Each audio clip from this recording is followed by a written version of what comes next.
हाय दोस्तों, कैसे हैं। उम्मीद है आप सब ठीक होंगे, अपनी पढ़ाई कर रहे होंगे। मैं मोहम्मद मुख्तार आप सबके सामने मैं फिर से हाजिर हूँ प्रैक्टिस सेट नंबर 4 लेकर। इस सेट में भी हमने प्रीवियस ईयर का क्वेश्चंस या सिलेक्टेड क्वेश्चंस कहें, उन सारे को हमने समाहित करने का प्रयास किया है, जो आपको किसी भी राज्य लेवल के पीसीएस एग्ज़ाम लेवल के सारे एग्ज़ाम को कवर करने के लिए यह वीडियो आपके लिए महत्वपूर्ण साबित होने वाला है। और कहने के लिए तो बहुत सी बातें हैं, आप खुद समझदार हैं, वीडियो देखकर आप जज कर सकते हैं। तो बिना किसी देरी के, बिना किसी लाग लपेट के चलिए हम स्टार्ट करते हैं आज की प्रैक्टिस सेट नंबर 4 को। ठीक है दोस्तों, तो देखते हैं कि कौन कौन से प्रश्न इस पिटारा में से निकलने वाले हैं। तो बिल्कुल शांत होकर धैर्य के साथ आपको यह वीडियो देखना है। ठीक है दोस्तों, चलिए देखिए। आज का पहला प्रश्न है, किस ऋषि के बारे में कहा जाता है कि उन्होंने दक्षिण भारत का आर्यीकरण किया, उन्हें आर्य बनाया। Option A Vishwamitra, option B Agastya, option C Vashishtha and option D Sambar. और ये क्वेश्चन देख रहे हैं झारखंड पीसीएस प्री 2013 ईस्वी में पूछा गया है। इसका सही जवाब बताना है दोस्तों। इसका सही जवाब हम बता दे रहे हैं बिना किसी देरी के। इसका सही जवाब है ऑप्शन बी अगस्त्य। अगस्त्य मुनि ने दक्षिण भारत के लोगों को आर्य बनाने का भरपूर प्रयास किया। अगस्त्य मुनि के बारे में एक बात और कहा जाता है कि तमिल साहित्य का जनक है ये। ठीक है, अगस्त्य मुनि को तमिल साहित्य का जनक कहा जाता है। तो चलिए हम स्टार्ट करते हैं अगले प्रश्न को। प्रश्न नंबर 2, राजा भोज ने शासन किया। ऑप्शन ए बस्तर पर, ऑप्शन बी धारा पर, ऑप्शन सी महाकौशल पर एंड ऑप्शन डी उज्जैन पर। और ये क्वेश्चन देख लीजिए, एमपीपीसीएस प्री 2010 ईस्वी में पूछा गया। तो बताइए राजा भोज ने शासन कहाँ से किया था। तो चलिए इसका उत्तर जानते हैं। इसका उत्तर है ऑप्शन बी धारा। एक चीज़ और बिल्कुल ध्यान से देख लीजिएगा, राजा भोज के बारे में ये चीज़ें एक दो बातें आपको जानना ही जानना है। ये परमार वंश का शासक था और इनकी राजधानी जो थी वो धारा थी। क्लियर है, इसकी राजधानी भी पूछ सकता है। तो राजधानी राजा भोज का धारा था और यह परमार वंश का शासक था। तो चलिए नेक्स्ट क्वेश्चन की तरफ। क्वेश्चन नंबर 3, अफगानिस्तान के प्रति आक्रामक नीति किस वायसराय ने अपनाई थी। Option A Lord Mayo, option B Lord Lytton, option C Lord Dufferin and option D Canning. और ये क्वेश्चन आप देख लीजिए 65वीं बीपीएससी प्री 2019 ईस्वी में पूछा गया। तो बताइए इस प्रश्न का सही जवाब क्या होगा। तो इसका सही जवाब है ऑप्शन बी लॉर्ड लीटन। ठीक है दोस्तों, लॉर्ड लीटन जो है, इसके बारे में एक चीज़ और कहा जाता है, जान लीजिए एक दो बातें, कि लॉर्ड लीटन जो है कि भारत में वायसराय बनकर कब आए थे। यह आया था 1876 ईस्वी में वायसराय बनकर भारत में। तो चलिए आगे बढ़ते हैं नेक्स्ट क्वेश्चन की तरफ। क्वेश्चन नंबर 4 देखते हैं क्या है। क्वेश्चन नंबर 4 है, किसके द्वारा मंदिरों में प्रवेश के अधिकार की मांग की प्रस्तुति के कारण 1899 ईस्वी में तिरुनेलवेली में भयंकर दंगे हुए थे। Option A Okkaling, option B Nadar, option C Mahar and option D Pali. और ये क्वेश्चन 40वीं बीपीएससी प्री 1995 ईस्वी में पूछा गया। तो बताइए इस प्रश्न का सही जवाब क्या है। तो इसका सही जवाब है ऑप्शन बी नाडार। ठीक है, कोई दिक्कत नहीं। चलें हम नेक्स्ट क्वेश्चन की तरफ। चलिए क्वेश्चन नंबर 5 कहता, भारतवर्ष का सर्वप्रथम किसान आंदोलन था। मतलब भारत में जो आंदोलन चल रहा था, आज़ादी की लड़ाई चल रही थी, उस समय का यह क्वेश्चन है।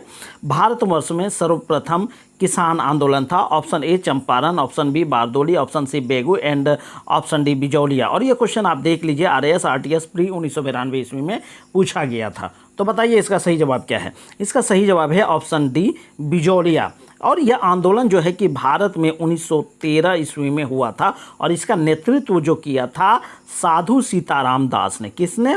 साधु सीताराम दास ने इस आंदोलन का नेतृत्व किया था। तो ये भी चीज़ें आप याद रख लीजिएगा। चलिए नेक्स्ट क्वेश्चन की तरफ। क्वेश्चन नंबर 6 बहुत इंपॉर्टेंट प्रश्न कहता है, वर्ष 1942 क्यों महत्वपूर्ण है।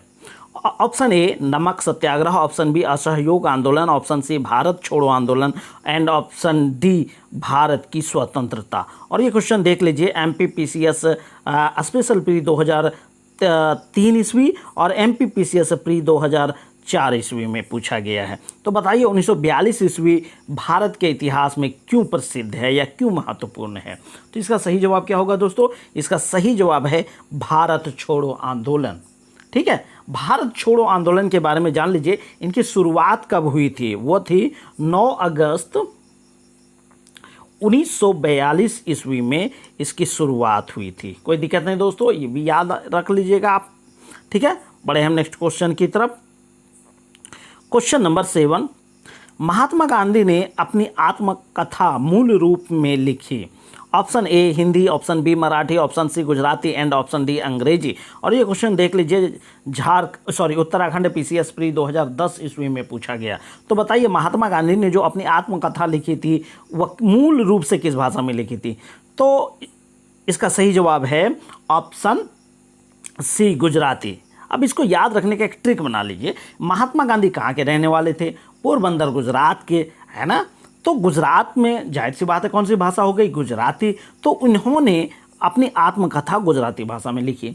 अब आपको यह भी जान लीजिए कि महात्मा गांधी की आत्मकथा का क्या नाम है। उसकी आत्मकथा का नाम है माई एक्सपेरिमेंट्स विथ ट्रूथ, सत्य के साथ मेरे प्रयोग।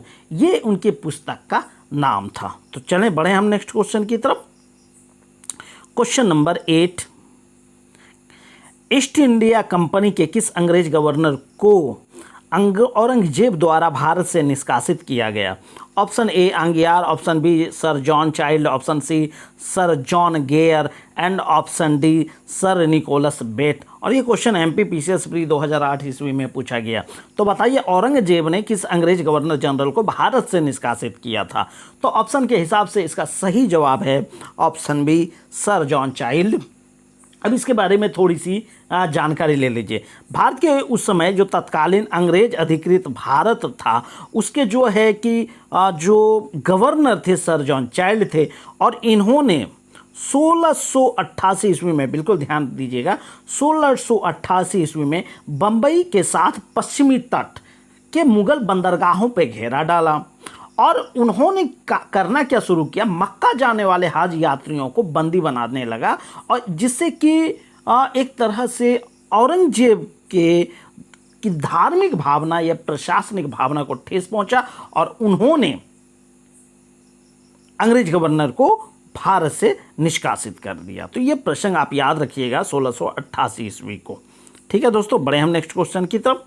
जजाक भुक्ति प्राचीन नाम था। ऑप्शन ए बघेलखंड का, ऑप्शन बी बुंदेलखंड का, ऑप्शन सी मालवा का एंड ऑप्शन डी विदर्भ का। और ये क्वेश्चन यूपी पीसीएस मेंस 2008 ईस्वी में पूछा गया था। तो बताइए जजाक भुक्ति प्राचीन नाम किसका था? तो ऑप्शन के हिसाब से इसका सही जवाब है बुंदेलखंड का। एक चीज़ और जान लीजिए, बुंदेलखंड के बारे में थोड़ा सा जान लीजिए, इसका नामकरण किसके नाम पे किया गया? तो बुंदेलखंड का नामकरण जो किया गया राजा जय सिंह या जेजा के नाम पर इसका नामकरण हुआ है। किसके नाम पे? जय सिंह या जेजा के नाम पे इसका नामकरण हुआ है। और जय सिंह थे कौन? वह चंदेल वंश के संस्थापक जो नन्नुक थे उसका पौत्र था, पोता था। तो क्लियर है, नन्नुक के पोता जय सिंह के नाम पर बुंदेलखंड का नामकरण जेजाक भुक्ति किया गया था। जेजा के नाम पर जेजाक भुक्ति। क्लियर है, बढ़े हम नेक्स्ट क्वेश्चन की तरफ। चलिए क्वेश्चन नंबर 10, भागवत संप्रदाय में भक्ति के रूपों की संख्या है। Option A 7, option B 8, option C 9 and option D 10। ये क्वेश्चन देख लीजिए, यूपीयूडीए एलडीए प्री 2010 ईस्वी में पूछा गया। तो बताना है भागवत संप्रदाय में भक्ति के रूपों की संख्या कितनी है? तो ऑप्शन के हिसाब से इसका सही जवाब है ऑप्शन सी 9।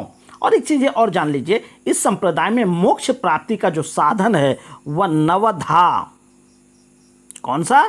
नवधा भक्ति को माना गया है। तो ये भी आप ध्यान रख लीजिएगा, भागवत संप्रदाय में जो है कि मोक्ष प्राप्ति का साधन नवधा भक्ति को माना गया है। तो बढ़े हम नेक्स्ट क्वेश्चन की तरफ। चलिए क्वेश्चन नंबर 11, माउंट एवरेस्ट कहाँ है? Option A Pakistan, option B Bharat, option C Tibet and option D Nepal. और ये क्वेश्चन देखिए एमपी पीसीएस प्री 1995 ईस्वी में पूछा गया। तो बताइए माउंट एवरेस्ट कहाँ है? तो ऑप्शन के हिसाब से इसका सही जवाब है ऑप्शन डी नेपाल। एक चीज़ और जान लीजिए, कुछ समय पहले तक इनकी ऊंचाई को लेकर मतभेद था, लेकिन 2020 ईस्वी में इसके मतभेद को दूर कर दिया गया। तो माउंट एवरेस्ट की ऊंचाई जो वर्तमान में मानी गई है वह 8848 मीटर मानी गई है। और यह घोषणा किया है नेपाल तथा चीन की संयुक्त रूप से, या नेपाल तथा चीन की आधिकारिक घोषणा में इसकी ऊंचाई माना गया है 8848 मीटर। तो भूलेंगे नहीं, माउंट एवरेस्ट की ऊंचाई वर्तमान में कितनी है, 8848 मीटर। और ये कब, 2020 ईस्वी की घोषणा के अनुसार। तो चलिए नेक्स्ट क्वेश्चन की तरफ।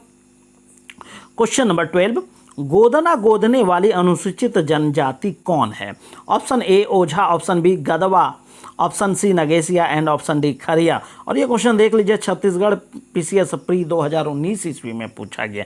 गोदना शब्द का मतलब ये टैटू समझ लीजिए, ठीक है। टैटू गोदने वाली, टैटू बनाने वाली अनुसूचित जनजाति कौन है? तो ऑप्शन के हिसाब से इसका सही जवाब है ऑप्शन ए ओझा। कोई दिक्कत नहीं, बढ़े हम नेक्स्ट क्वेश्चन की तरफ। चलिए क्वेश्चन नंबर 13, भारत की सबसे लंबी प्रायद्वीपीय नदी है?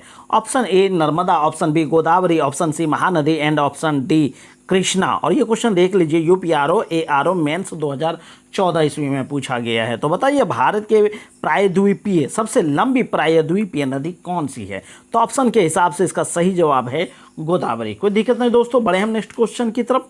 चलिए क्वेश्चन नंबर 14, भारत में सबसे पुराना जल विद्युत स्टेशन है? Option A Khopoli, option B Pykara, option C Mettur and option D Sidrabag. और ये question UP lower sub pre 1998 ईस्वी में पूछा गया। तो बताइए भारत का सबसे पुराना जल विद्युत स्टेशन कौन सा है? तो ऑप्शन के हिसाब से इसका सही जवाब है सिद्राबाग। अब ये चीज़ें थोड़ी सी जानकारी ले लीजिए सिद्राबाग के बारे में। सिद्राबाग जो है वह पश्चिम बंगाल के दार्जिलिंग के निकट स्थित है, ठीक है। और वहाँ पर जो जल विद्युत की स्थापना की गई थी 1897 ईस्वी में। भारत में सर्वप्रथम 1897 ईस्वी में पश्चिम बंगाल के दार्जिलिंग के निकट सिद्रापुंग में स्थापित किया गया था जल विद्युत। उसके बाद 1902 ईस्वी में, बिल्कुल ध्यान से सुनिएगा, 1902 ईस्वी में कर्नाटक के शिव समुद्रम में जल विद्युत की स्थापना की गई थी। कोई दिक्कत नहीं, बढ़े हम नेक्स्ट क्वेश्चन की तरफ। क्वेश्चन नंबर 15, भारत में प्रचुर मात्रा में उपलब्ध महत्वपूर्ण नाभिकीय ईंधन है?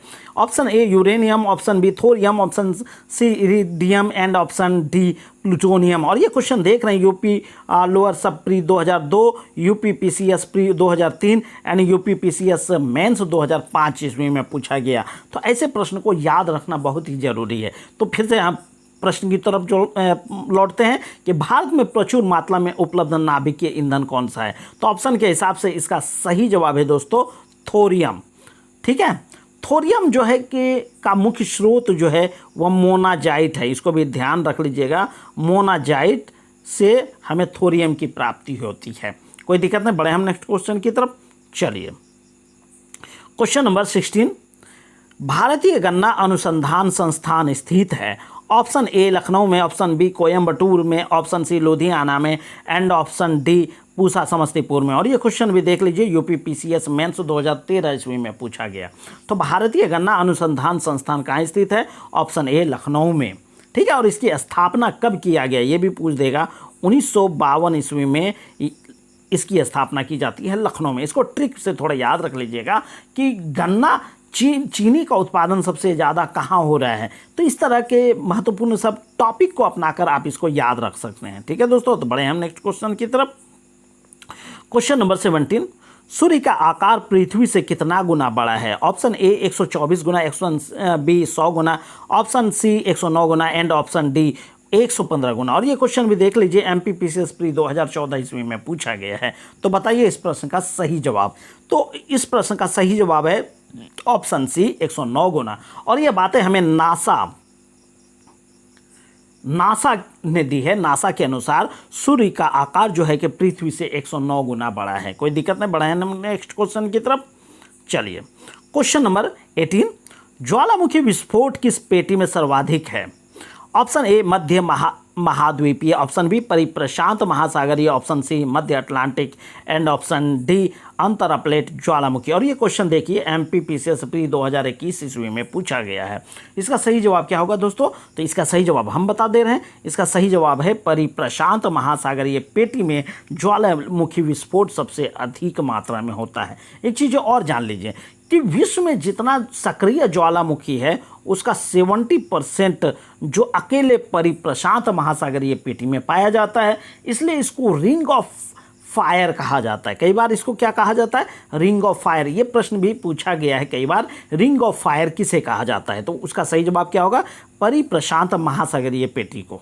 ठीक है, बढ़े हम नेक्स्ट क्वेश्चन की तरफ। क्वेश्चन नंबर 19, कांटो मैदान जिस देश में है वह है ऑप्शन ए चीन, option B Cambodia, option C New Zealand and option D Japan. और ये क्वेश्चन देखिए RAS RTS प्री 1999 में और RAS RTS प्री 2000 ईस्वी में पूछा गया है। तो बताइए कांटो मैदान कहाँ पर स्थित है? तो ऑप्शन के हिसाब से इसका सही जवाब है दोस्तों ऑप्शन डी जापान। जापान में कांटो मैदान है। इसके बारे में ये कहा जाता है यह अत्यधिक विकसित, अत्यधिक नगरीकृत और औद्योगिक भाग है जापान का। तो कोई दिक्कत नहीं, कांटो भाग क्यों फेमस है जापान में, ये क्लियर हो गया दोस्तों। बढ़े हम नेक्स्ट क्वेश्चन की तरफ।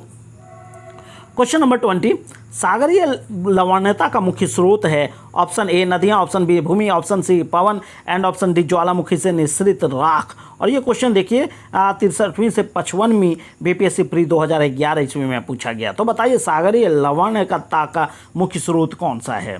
तो इसका सही जवाब है दोस्तों भूमि। भूमि के द्वारा जो है समुद्र में लवणता की मात्रा में वृद्धि होती है। भूमि मुख्य रूप से भूमिका निभाता है। चलिए इसका डिस्कस हम ज्योग्राफी में सब्जेक्टिव वाले वीडियो में ऑलरेडी कर चुके हैं। तो अगर आपने नहीं देखा है तो उन सब वीडियो को देखिए और उनसे फ़ायदा हासिल कीजिए दोस्तों। चलिए क्वेश्चन नंबर 21, प्रकाश के एक बिंदु स्रोत को दो समानांतर समतल दर्पण के मध्य रखने पर कितने प्रतिबिंब बनेंगे? Option A 2, option B 4, option C 8 and option D अनंत। और ये क्वेश्चन UPPCS प्री 2015 ईस्वी में पूछा गया है। तो बताइए प्रकाश के दो स्रोत जो है बिंदु जो है समानांतर दर्पण के मध्य रखा जाता है तो इससे कितने प्रतिबिंब बनेंगे? तो इसका सही जवाब है ऑप्शन डी अनंत। और ये ऐसा इसलिए होता है कि ऐसी स्थिति में जब समानांतर दर्पण के बीच कोई वस्तु रखी जाती है तो इसका जो होता है क्या, प्रत्येक प्रतिबिंब परावर्तित तो होकर एक नया प्रतिबिंब बनाता है और इस तरह यह क्रम लगातार चलता रहता है। तो ऐसी स्थिति में प्रतिबिंब की गिनती कर पाना मुश्किल है, मतलब हर एक प्रतिबिंब का एक प्रतिबिंब बन जाता है। ठीक है दोस्तों, तो बढ़े हम नेक्स्ट क्वेश्चन की तरफ। क्वेश्चन नंबर 22, निम्नलिखित में से कौन सा तत्व सोलर सेल में उपयोग किया जाता है? Option A silicon, option B cerium, option C statin and option D vanadium. और ये क्वेश्चन उत्तराखंड PCS प्री 2012 ईस्वी में पूछा गया है। तो बताइए इस प्रश्न का सही जवाब क्या है? सोलर सेल में किसका प्रयोग किया जाता है? तो ऑप्शन के हिसाब से इसका सही जवाब है सिलिकॉन। ठीक है, अब सौर ऊर्जा के बारे में, यह सोलर सेल के बारे में जान लीजिए कि यह प्रकाश ऊर्जा को विद्युत ऊर्जा में परिवर्तित करने वाला एक साधन है। कोई दिक्कत नहीं, बढ़े हम नेक्स्ट क्वेश्चन की तरफ। क्वेश्चन नंबर 23,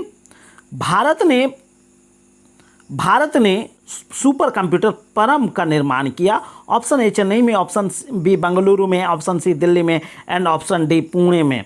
और ये क्वेश्चन RAS RTS प्री 1999 ईस्वी और 2000 ईस्वी में पूछा गया है। तो बताइए इस प्रश्न का सही जवाब क्या है? भारत ने सुपर कंप्यूटर जो परम है उसका निर्माण कहाँ पर किया? तो ऑप्शन से इसका सही जवाब है पुणे में। और पुणे में कहाँ पर? पुणे में CDAC जो स्थित है और संस्था, वहाँ पर CDAC संस्था ने परम कंप्यूटर का निर्माण किया है। बढ़े हम नेक्स्ट क्वेश्चन की तरफ। चलिए क्वेश्चन नंबर 24, निम्न में से किस एक सर्प का भुज मुख्य रूप से अन्य सर्प है? ऑप्शन ए करैत, ऑप्शन बी रसल डाकू, ऑप्शन सी रेटल सर्प एंड ऑप्शन डी नागराज। और ये क्वेश्चन देखिए IAS प्री 2008 ईस्वी में पूछा गया है। तो बताइए किस सांप का भोजन जो है मुख्य रूप से अन्य सांप हुआ करता है? तो ऑप्शन के हिसाब से इसका सही जवाब है ऑप्शन डी नागराज। नागराज जो है अन्य सांप को, दूसरे सांप को अपने भोजन के रूप में स्वीकार करता है। तो चलिए क्वेश्चन नंबर आगे बढ़ते हैं। क्वेश्चन नंबर 25, निम्न में से पूर्व राष्ट्रपति अब्दुल कलाम ने कौन सा लड़ाकू वायुयान उड़ाया था? Option A F-16, option B Mi-5, option C Jaguar and option D Sukhoi 30 MKI। और ये क्वेश्चन RAS RTS प्री 2007 ईस्वी में पूछा गया। तो इसका सही जवाब है दोस्तों ऑप्शन डी सुखोई 30 MKI। अब इसके बारे में थोड़ा सा जानकारी रख लीजिए कि अब्दुल कलाम ने इसकी सवारी कब किया था या इससे उड़ान कब भरा था। वो था 8 जून 2008 ईस्वी में। 8 जून 2008 ईस्वी में तत्कालीन राष्ट्रपति अब्दुल कलाम ने 30 मिनट के लिए इसमें उड़ान भरी और उसके सहयोगी जो पायलट थे वह विंग कमांडर अजय राठौर जी थे। कौन? अजय राठौर जी इनके कमांडर थे। एक चीज़ और जान लीजिए कि APJ अब्दुल कलाम से के बाद भारत की प्रथम महिला राष्ट्रपति प्रतिभा देवी सिंह पाटिल ने 25 नवंबर, याद रख लीजिएगा, 25 नवंबर 2009 ईस्वी को इसमें उड़ान भरी। और इस तरह यह लड़ाकू विमान में उड़ान भरने वाली भारत की पहली महिला राष्ट्रपति बन गई। तो इस तरह यह क्वेश्चन बड़ा ध्यान से रखिएगा, ठीक है, इनको याद रखिएगा। 2006 ईस्वी में अब्दुल कलाम साहब ने और 2009 ईस्वी में प्रतिभा पाटिल जी ने उड़ान भरा था सुखोई 30 MKI में। बढ़े हम नेक्स्ट क्वेश्चन की तरफ। क्वेश्चन नंबर 26, वनस्पति तेल से वनस्पति घी बनाने में प्रयुक्त होने वाली गैस है। Option A hydrogen, option B oxygen, option C nitrogen and option D carbon dioxide. और ये क्वेश्चन देखिए BPSC प्री 2016 ईस्वी और UPPCS मेंस 2013 ईस्वी में पूछा गया। तो बताइए वनस्पति तेल से वनस्पति घी बनाने में कौन सा गैस प्रयुक्त होता है?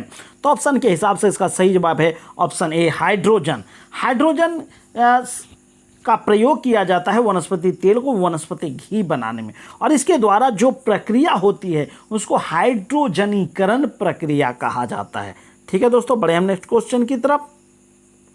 क्वेश्चन नंबर 27, निम्नलिखित में से किस विस्फोटक का नाम नोबेल तेल है? Option A TNG, option B TNP, option C TNA and option D TNT। और यह question UP lower sub pre 2015 ईस्वी में पूछा गया है। तो बताइए इस प्रश्न का सही जवाब। इस प्रश्न का सही जवाब है TNG, जिसका फुल फॉर्म है ट्राई नाइट्रोग्लिसरीन यानी TNG। ठीक है, कोई दिक्कत नहीं दोस्तों, बढ़े हम नेक्स्ट क्वेश्चन की तरफ।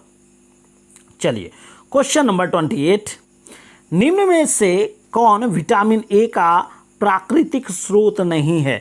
ऑप्शन ए आम, ऑप्शन बी पपीता, ऑप्शन सी गाजर एंड ऑप्शन डी दूध। और ये क्वेश्चन UPPCS मेंस 2009 ईस्वी में पूछा गया। तो बताइए इसमें से 4 में से विटामिन ए का स्रोत कौन नहीं है? तो ऑप्शन के हिसाब से इसका सही जवाब है विटामिन डी दूध, क्योंकि दूध में विटामिन ए की मात्रा बहुत ही अल्प मात्रा में पाया जाता है और बाकी 3 जो है आम, पपीता, गाजर में जो है विटामिन ए अच्छी मात्रा में पाया जाता है। तो बढ़े हम नेक्स्ट क्वेश्चन की तरफ। क्वेश्चन नंबर 29 और ये बहुत महत्वपूर्ण क्वेश्चन है। सार्वभौम स्वीकार्य रक्त समूह है। Option A B AB and option D O। और ये क्वेश्चन 67वीं BPSC प्री 2022 ईस्वी में पूछा गया। तो बताइए सार्वभौमिक स्वीकार्य मतलब हर तरह के रक्त को स्वीकार करने वाला रक्त समूह कौन सा है? तो ऑप्शन के हिसाब से इसका सही जवाब है ऑप्शन सी AB। और एक बात है, जब चूंकि सारे रक्त समूह को स्वीकार करने वाला रक्त समूह AB है, तो वही होता है यूनिवर्सल डोनर यानी सार्वत्रिक दाता, वह है ऑप्शन डी में O। अब O इसलिए कहा गया, इसको याद ऐसे भी रख लेना, जो सब अपनी संपत्ति जो पूरी रूप से कोई दान कर देगा तो उसके पास क्या बचेगा? 0। यानी जो अपना सब कुछ दान कर दे उसके पास बचेगा क्या? 0। इस तरह रक्त समूह जो O जो है उसे सार्वत्रिक डोनर यानी यूनिवर्सल डोनर के नाम से जाना जाता है। तो बढ़े हम नेक्स्ट क्वेश्चन की तरफ। क्वेश्चन नंबर 30, एड्स का कारण है। ऑप्शन ए बैक्टीरिया जीवाणु, ऑप्शन बी फफूंदी, option C virus and option D amoeba. और ये क्वेश्चन देख रहे हैं बहुत से एग्जाम में पूछा गया है। UPPCS प्री 1993 2011 ईस्वी, उत्तराखंड UDA LDA प्री 2007 ईस्वी एंड UPPCS GIS 2010 ईस्वी में पूछा गया। तो बताइए एड्स का कारण क्या है? तो ऑप्शन के हिसाब से इसका सही जवाब है एड्स का कारण वायरस है, विषाणु है। ठीक है, बढ़े हम नेक्स्ट क्वेश्चन की तरफ। चलिए क्वेश्चन नंबर 31, पर्यावरण सुरक्षा अधिनियम EPA को अन्य किस नाम से जाना जाता है? ऑप्शन ए छाता विधान, ऑप्शन बी छड़ी मुबारक, ऑप्शन सी पर्यावरण विधान एंड ऑप्शन डी इको संरक्षा नियम। और ये क्वेश्चन MPPCS प्री 2013 ईस्वी में पूछा गया। तो बताइए पर्यावरण सुरक्षा अधिनियम को जो भारत में लागू किया गया उसे किस नाम से जाना जाता है? तो इसका सही जवाब है दोस्तों ऑप्शन ए छाता विधान। और एक चीज़ और जान लीजिए, पर्यावरण सुरक्षा अधिनियम यानी EPA भारत में पारित किया गया था 1986 ईस्वी में। ये भी ध्यान में रख लीजिएगा दोस्तों, ठीक है। बढ़े हम नेक्स्ट क्वेश्चन की तरफ। क्वेश्चन नंबर 32, जलवायु परिवर्तन पर संयुक्त राष्ट्र का सम्मेलन COP21 आयोजित हुआ था। ऑप्शन ए मास्को में, ऑप्शन बी पेरिस में, ऑप्शन सी बर्लिन में एंड ऑप्शन डी टोक्यो में। और ये क्वेश्चन UPPCS प्री 2018 ईस्वी में पूछा गया। तो बताइए जलवायु परिवर्तन पर संयुक्त राष्ट्र का सम्मेलन जो COP21 के नाम से जाना जाता है वह कहाँ हुआ था? तो ऑप्शन के हिसाब से इसका सही जवाब है दोस्तों पेरिस में, ठीक है। और ये कब हुआ था? वह 30 नवंबर से 12 दिसंबर, है ना, 30 नवंबर से 12 दिसंबर 2015 ईस्वी में हुआ था। वहीं जो है कि जलवायु परिवर्तन पर संयुक्त राष्ट्र का पहला सम्मेलन जो है 1992 ईस्वी में ब्राज़ील के रियो डी जेनेरियो में हुआ था, ठीक है दोस्तों, इनको याद रख लीजिएगा। बढ़े हम नेक्स्ट क्वेश्चन की तरफ। Question number 33, Corbett tiger reserve किस भारतीय राज्य में स्थित है? Option A Rajasthan, option B Madhya Pradesh, option C Uttarakhand and option D Paschim Bangal. और ये क्वेश्चन देखिए MPPCS प्री 2021 ईस्वी में पूछा गया था। तो बताइए कॉर्बेट टाइगर रिजर्व भारत के किस राज्य में स्थित है? तो ऑप्शन के हिसाब से इसका सही जवाब है दोस्तों जिम कॉर्बेट जो है उत्तराखंड में स्थित है। इसके बारे में थोड़ी सी और जानकारी रख लीजिए कि भारत में स्थापित पहला राष्ट्रीय उद्यान जो है वह कॉर्बेट टाइगर रिजर्व है। और यह 1936 ईस्वी में सर्वप्रथम इसकी स्थापना की जाती है और उस समय इसका नाम होता है हेली नेशनल पार्क। वहीं 1973 ईस्वी में, कब? 1973 ईस्वी में इसे जो है टाइगर प्रोजेक्ट के रूप में इसका प्रयोग किया जाता है या इसमें टाइगर प्रोजेक्ट की शुरुआत की जाती है। तो चलिए नेक्स्ट क्वेश्चन की तरफ। क्वेश्चन नंबर 34, प्रदूषण युक्त वायुमंडल को निम्न में से किसके द्वारा स्वच्छ किया जाता है? Option A oxygen, option B वर्षा, option C nitrogen and option D हवा। और ये क्वेश्चन देखिए UPODA या LDA प्री 2013 ईस्वी में पूछा गया। तो बताइए प्रदूषण युक्त वायुमंडल को किसके द्वारा स्वच्छ किया जाता है? तो ऑप्शन के हिसाब से इसका सही जवाब है वर्षा, क्योंकि वर्षा होती है तो जो वायुमंडल में नमी या फिर कहें अवशिष्ट पदार्थ है या प्रदूषण है वो वायुमंडल को स्वच्छ कर देता है। तो बढ़े हम नेक्स्ट क्वेश्चन की तरफ। चलिए क्वेश्चन नंबर 35, निम्न में से कौन सी वस्तु जीवाणुओं से नष्ट नहीं होती? ऑप्शन ए गोबर, ऑप्शन बी पौधों की पत्तियां, ऑप्शन सी खाद्य पदार्थ एंड ऑप्शन डी प्लास्टिक। और ये क्वेश्चन देख रहे हैं RAS RTS प्री 1992 ईस्वी में पूछा गया। तो ऐसे सब प्रश्न को जो आप तुक्का भी मार देंगे तो आराम से सोल्व हो जाएगा। देखिए ABC में जो है ऑप्शन में बिल्कुल सामान्य सा दिया हुआ है, लेकिन ऑप्शन डी में प्लास्टिक आप देख सकते हैं जो कभी नहीं गलता है और ये पर्यावरण प्रदूषण का एक महत्वपूर्ण घटक के रूप में जाना जाता है। तो इसके लिए सब बात है कि जीवाणु द्वारा ये नष्ट नहीं होता है प्लास्टिक, ठीक है। तो ऑप्शन के हिसाब से इसका सही जवाब है ऑप्शन डी प्लास्टिक। चलिए नेक्स्ट क्वेश्चन की तरफ। अब पॉलिटी में हम आ रहे हैं। भारतीय संविधान के अंतर्गत कितने प्रकार का आपातकाल होता है? Option A 2, option B 4, option C 3 and option D 1। और ये क्वेश्चन देखिए OPPCS प्री 2014 ईस्वी में पूछा गया है। तो भारतीय संविधान के अंतर्गत कितने प्रकार का आपातकाल है? अभी पॉलिटी मैंने पढ़ाया नहीं है, उस पर जब हम पढ़ाएंगे तो विस्तार से बताएंगे। चलिए ऑप्शन के हिसाब से इसका सही जवाब हम जान लेते हैं। इसका 3, भारत में 3 प्रकार के आपातकाल की घोषणा की गई है। बिल्कुल ध्यान से देखिएगा। एक तो राष्ट्रपति शासन अनुच्छेद 352, फिर है राष्ट्रीय आपातकाल 352, फिर राष्ट्रपति शासन 356 और वित्तीय आपातकाल 360। तो तीनों में 4-4 का अंतर है, 52, 56, 60, है ना। आपातकाल, राष्ट्रपति शासन एंड वित्तीय आपातकाल, ठीक है। तो इस तरह याद रख लीजिए, बाकी पॉलिटी में जब हम आएंगे तो विस्तार से पढ़ेंगे दोस्तों, ठीक है। चलिए क्वेश्चन नंबर 37, भारतीय संविधान में कितनी भाषाएं क्षेत्रीय भाषाओं के रूप में मान्यता प्राप्त है? Option A 12, option B 13, option C 14 and option D 22। तो बताइए भारतीय संविधान में कितनी भाषाओं को क्षेत्रीय भाषा के रूप में मान्यता प्राप्त है। तो इसको थोड़ी बारीकी से देखिएगा और बिल्कुल ध्यान से प्रश्न देखिएगा इसमें पूछ क्या रहा है। तो प्रश्न के हिसाब से इसका सही जवाब है 22, क्योंकि वर्तमान में भारतीय संविधान ने 22 भाषाओं को क्षेत्रीय भाषा का दर्जा दिया है। लेकिन जब भारत का संविधान लागू हुआ था तो मूल संविधान में 14 प्रमुख भाषाओं को क्षेत्रीय भाषाओं का दर्जा प्राप्त था। तो मूल संविधान में 14 और वर्तमान में 22। कोई दिक्कत नहीं दोस्तों। और ये क्वेश्चन देख रहे हैं यूपी बीपीएससी प्री 2008 में और यूपीटीईटी 2011 ईस्वी में पूछा गया है। तो चलिए बढ़ते हैं नेक्स्ट क्वेश्चन की तरफ।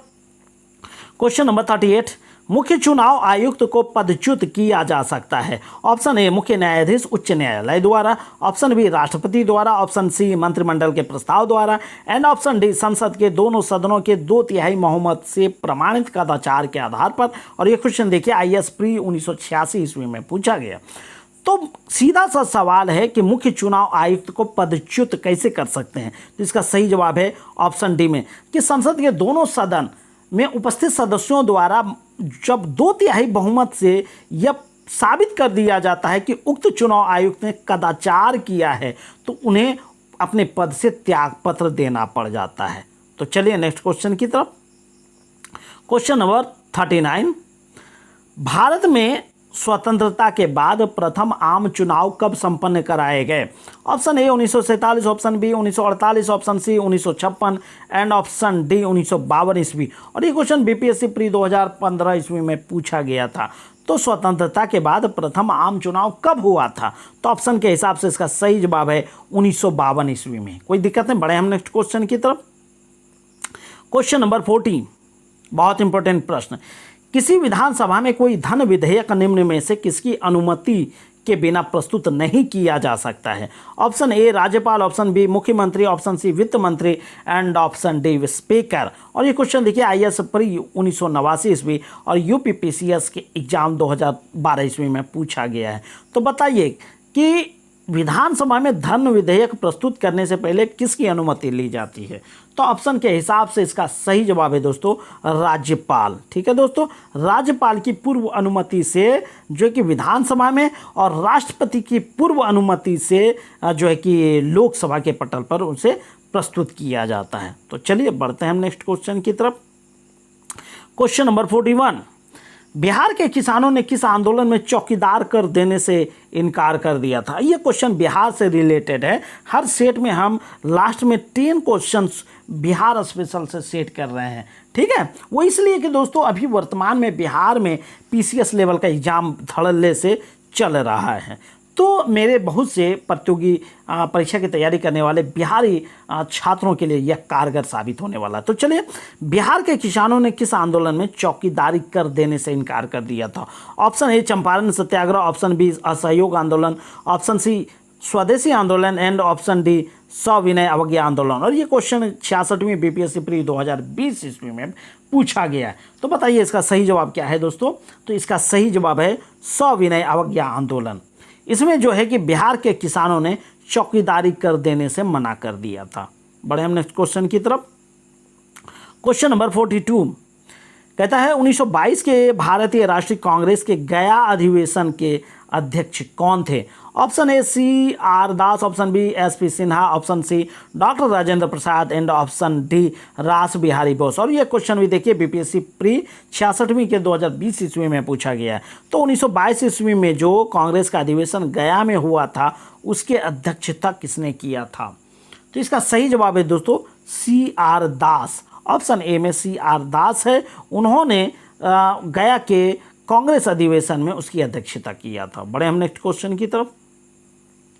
चलिए क्वेश्चन नंबर 43, बिहार के किस जिले में गंगा नदी सबसे लंबी है। बहुत इंपॉर्टेंट प्रश्न। Option A Bhagalpur, option B Katihar, option C Patna and option D Begusarai. और ये क्वेश्चन देखिए 65वीं बीपीएससी प्री 2019 ईस्वी में पूछा गया। तो बताइए बिहार में गंगा नदी की सबसे अधिक लंबाई किस जिला में है। तो ऑप्शन के हिसाब से इसका सही जवाब है पटना, जो बिहार की राजधानी है। अब थोड़ी सी बात जान लेते हैं दोस्तों गंगा नदी के बारे में कि गंगा नदी की लंबाई कितनी है। गंगा नदी की लंबाई बिहार में 445 किलोमीटर है और यह भारत की सबसे लंबी नदी है दोस्तों। ठीक है, बढ़े हम नेक्स्ट क्वेश्चन की तरफ। चलिए क्वेश्चन नंबर 44, बिहार राज्य में गंगा के किनारे स्थित झीलों की संख्या है कितनी है? Option A 21, option B 17, option C 12 and option D 6। और ये क्वेश्चन 65वीं बीपीएससी प्री 2019 ईस्वी में पूछा गया। तो बताइए बिहार में गंगा नदी के किनारे स्थित झीलों की संख्या कितनी है? तो इसका सही जवाब है दोस्तों ऑप्शन सी 12 झीलें बिहार में जो है वह गंगा नदी के किनारे स्थित है। चलिए देखते हैं कैसे कैसे प्रश्न पूछा जाता है दोस्तों। चलिए क्वेश्चन नंबर 45, बंगाल और बिहार में भूमि पर किराएदारों के अधिकार को बंगाल किराएदारी अधिनियम द्वारा कब स्वीकार किया गया? ऑप्शन ए 1868 ईस्वी, ऑप्शन बी 1881 ईस्वी, ऑप्शन सी 1865 ईस्वी एंड ऑप्शन डी 1893 ईस्वी। और यह क्वेश्चन देखिए 64वीं बीपीएससी प्री 2018 ईस्वी में पूछा गया। तो बताइए इस प्रश्न का सही जवाब क्या है? बंगाल किराएदारी अधिनियम के द्वारा जो है कि किराएदारों के अधिकार की बात कब की गई थी? तो ऑप्शन के हिसाब से इसका सही जवाब है दोस्तों 1885 होना चाहिए, चूंकि ऑप्शन गलत हो गया है, इसको सही कर लीजिएगा। 1885 ईस्वी, 65 की जगह 85 होगा। इसके लिए हम क्षमा प्रार्थी हैं दोस्तों। बढ़े हम नेक्स्ट क्वेश्चन की तरफ।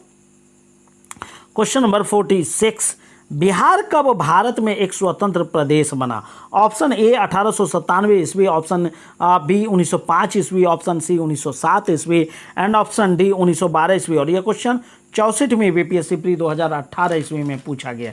तो बताइए बिहार एक स्वतंत्र प्रदेश कब बना?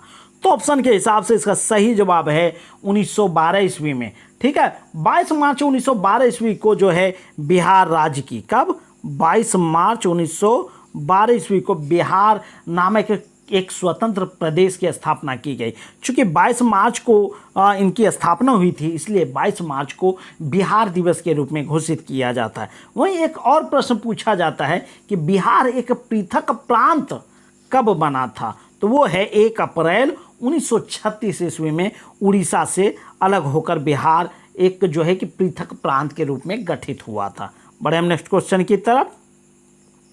क्वेश्चन नंबर 47 कहता है बिहार के निम्नलिखित जिलों में से कौन सा जिला नेपाल के साथ सीमा साझा नहीं करता है? Option A Madhubani, option B Kishanganj, option C Sitamarhi and option D Purnia. तो और ये क्वेश्चन देख रहे हैं कि 63वीं बीपीएससी प्री 2018 ईस्वी में पूछा गया। तो कौन सा जिला नेपाल के साथ सीमा साझा नहीं करता है? प्रश्न यही है। तो इसका सही जवाब क्या है दोस्तों? इसका सही जवाब है ऑप्शन डी पूर्णिया।